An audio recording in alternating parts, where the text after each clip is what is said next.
Oh, well, we have joining us from Kenya, Richard Kakeeto. He is an activist, rights activist, and policy advisor for Family Watch International.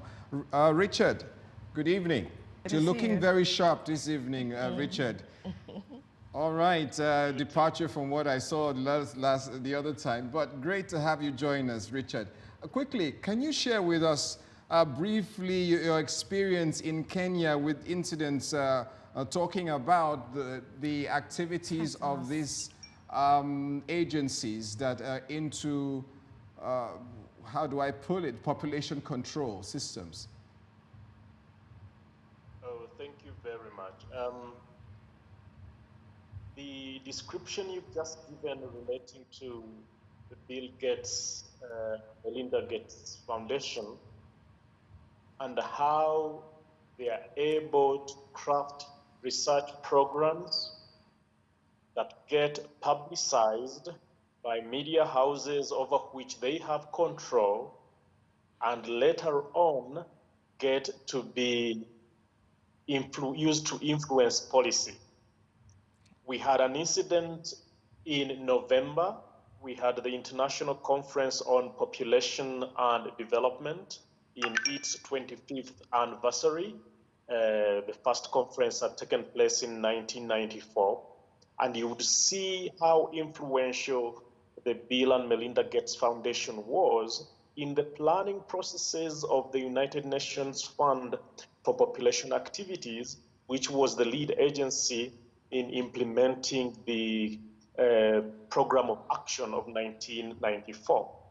And you would realize that the one who pays calls the tune with regard to some of our UN agencies. So literally any organizations that were considered to be pro-life or pro-family were locked out of that conference. We ended up having to organize a parallel conference within the premises of the Holy Family Basilica.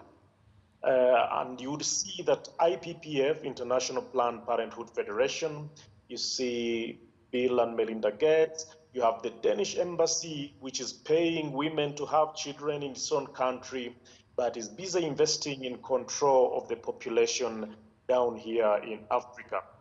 We have seen that these agencies target global policy in the process of human rights development. Right now, the trending term is sexual and reproductive health and rights. That is the word, that's the term they are using. And it has made its way into the language of the Office of the High Commissioner for Human Rights. It has made its way into the language of several treaty body mechanisms, the Convention on Economic, Social and Cultural Rights, even the Civil and Political Rights Committee is making recommendations to government to show cause why they should not be implementing policies regarding abortion. They have also targeted the Committee on Elimination of All Forms of Discrimination Against Women and the Committee on the Rights of the Child, including the Committee on the Rights of Persons with Disabilities. So at the national level, at the international level, these treaty body mechanisms are targeted. The special procedures, such as the special rapporteurs on extreme poverty, special rapporteur on religious freedoms. So then when they come at the national level, they would target departments like the National Council for Population and Development. They would target the Ministry of Health. They would target the Department for Social Protection. With their monies and programming, they would be able to determine what the technocrats would be writing by way of policy that would end up into legislation. Okay. All right. Can you share with us very briefly, there was an experience that you had in Kenya over there. It was an incident regarding tetanus toxoid that was laced with HCG. Can you quickly tell us what that was about? Yeah. Okay. I think the best persons to speak about it would be the Christian doctors who were involved in this situation. Family Watch International does not have a position on vaccinations. But to point out the tetanus toxoid, the Christian doctors discovered that during the mass vaccination exercise, some of the samples they took were laced with the HCG hormone. And from a layman's perspective, I'm not a medic, we were told that it is a hormone that is necessary to sustain pregnancies. And that when it gets to be added to a toxoid, generally the body is trained to attack its own baby. When a conception occurs, it would be treated as an antibody. So, I mean, it would be treated as a foreign object. So the body would fight off the new pregnancy. So these Christian doctors raised the matter with the Catholic Bishops' Conference at that time. And then a communication was made formally to the ministry to reconsider. Tests were done from various laboratories, but it turned out, I'm told, that the government would not stand by its findings. Actually, it remained in abeyance. It is not concluded at this point in time. However, these Christian doctors, probably I will refer one of them to you in the future interviews. They are saying they are seeing a certain pattern because most of them are obstetricians and gynecologists. Yes. They are seeing a pattern of miscarriages that are not explainable, which means that it may not only be the tetanus toxoid that has caused problems, something could have been administered earlier by way of vaccines or medication that could already have begun affecting the young women that they are meeting in their practice. Right. So Richard, very quickly, let me ask you this. Recently, we've had women all over Africa, different parts of Africa, South Africa, Kenya, Namibia, different parts. We've had them, you know, coming up to say, you know what, I was sterilized against my will, right? I wasn't told about it. And of course, African governments kicking out some institutions, some agencies, you know, in partnership with these founding organizations, kicking them out of their countries. Now, would you say that Africans are being ungrateful at this point because it would appear that these people, they actually came in to help Africans? So are we being ungrateful? I can't say, we cannot say we are being ungrateful. I think we have a right to choose when to have children, how many to have. And it's within the same language of reproductive rights as stipulated within the Cairo Program of Action and subsequent documents. So it would be unjust to find that an entity of that caliber turns out enforcing forced sterilization. But we need to understand that this begins from a bigger background. We have policy documents globally, at least the United States, as at the time of the Henry Kissinger 1973, that defined or considered human population in the South as a security threat to the United States at that time. So it became necessary to direct funding into the control of human population. We are also aware that the fertility rate in Europe is dropping to below replacement, has dropped actually.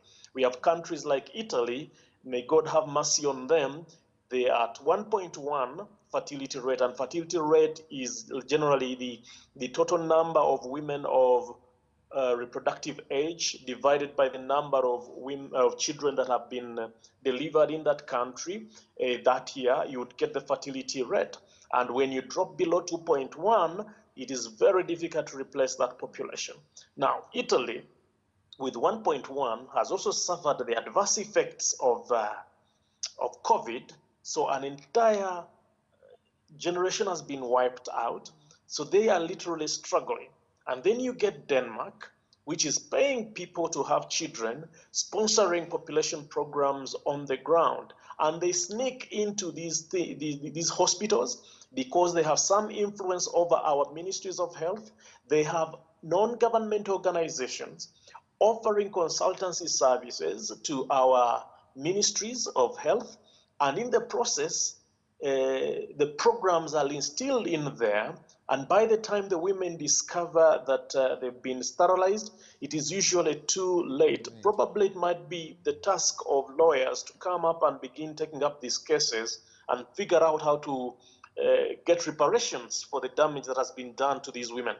Richard, before we let you go, you've really tried as much as possible to paint the picture of what we face as a continent, Africa, and the world as a whole. Now, what do you think we can do as citizens in Africa, and what do you think our governments should be doing to actually stem the tide of this menace that wants to infiltrate the continent? Quite a few things. One, the masses have to be mobilized, and thank you for these kind of programs you are running. The masses have to be mobilized. The constitutional provisions that say power belongs to the people must be put to use, because many times the decisions are made at the technocratic level, and usually by the time the people know what is going on, there is already a policy, there is already a law in force. So the people have to be mobilized. That is at the level of us, me and you, civil society. We need to build capacity of our people to see through these lies and affirm the position of life and family. At the level of our governments, it is necessary that the governments are held to account. How are they to be held to account? We need to see it in policy. The policy must be affirmative of human reproduction. You see, the tendency to think in the Malthusian terms, by the way the Malthusian theory failed, he had talked of a population bomb, it never happened, and now they're talking of the 11 billion as you showed by the end of the century, but for sure, there are other studies indicating it is going to actually contract to 8.8 billion by the end of the century. So we need to shift from that lie that there is going to be a population explosion, and we must begin to treat our babies as assets. That is the most important thing. Humans are assets. When a baby is born, you have the option of looking at it as a body to dress and a mouth to feed. But you also have the option of looking at it as a brain that is coming to think and hands to work. Either way, you would choose to either invest in this asset or to reduce the liabilities. And if African population begins treating its people as assets, we will spend money on the right things.